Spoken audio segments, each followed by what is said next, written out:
Good morning friends. நான் உங்கள் ராதாகிருஷ்ணன் பேசுகிறேன். என் வாழ்வில் நான் ஃபீல் பண்ணதை நான் எல்லாருக்கும் ஷேர் பண்ண விரும்புகிறேன் இந்த சண்டே அன்னைக்கு. ஐ ஹோப் இந்த ஒரு ஆடியோ வீடியோ வந்து உங்களுக்கு நல்ல ஒரு எனர்ஜி கொடுக்கும் நான் நம்புகிறேன்.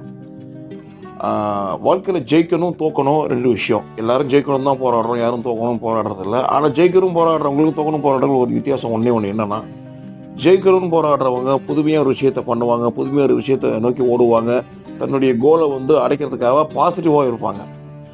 அதே சமயத்தில் ஜெயிக்கணும்னு சில பேர் நினைப்பாங்க, ஆனால் அடுத்த ஸ்டெப் எடுத்து வைக்க மாட்டாங்க, அடுத்த ஸ்டெப் யோசிக்க மாட்டாங்க, பாசிட்டிவாக இருக்க மாட்டாங்க. வராது, தெரியாது, முடியாது தெரியாது, வராது. ஸோ இந்த மைண்ட் செட்டில் இருந்தால் நம்ம எப்படி வந்து நம்ம வாழ்க்கையில் ஜெயிக்கிறது, எப்படி அடுத்த ஸ்டெப் எடுத்துகிட்டு போகிறது? அதனால் நெகட்டிவ் மைண்ட் செட் முதல்ல இந்த நிறைய பேர் ஆவரேஜ் வாழ்க்கை வாழ்றதுக்கு காரணமே நெகட்டிவ் மைண்ட் செட். தன்னால் முடியுமாங்கிற ஒரு கேள்வி. Always tell I can, don't say can I.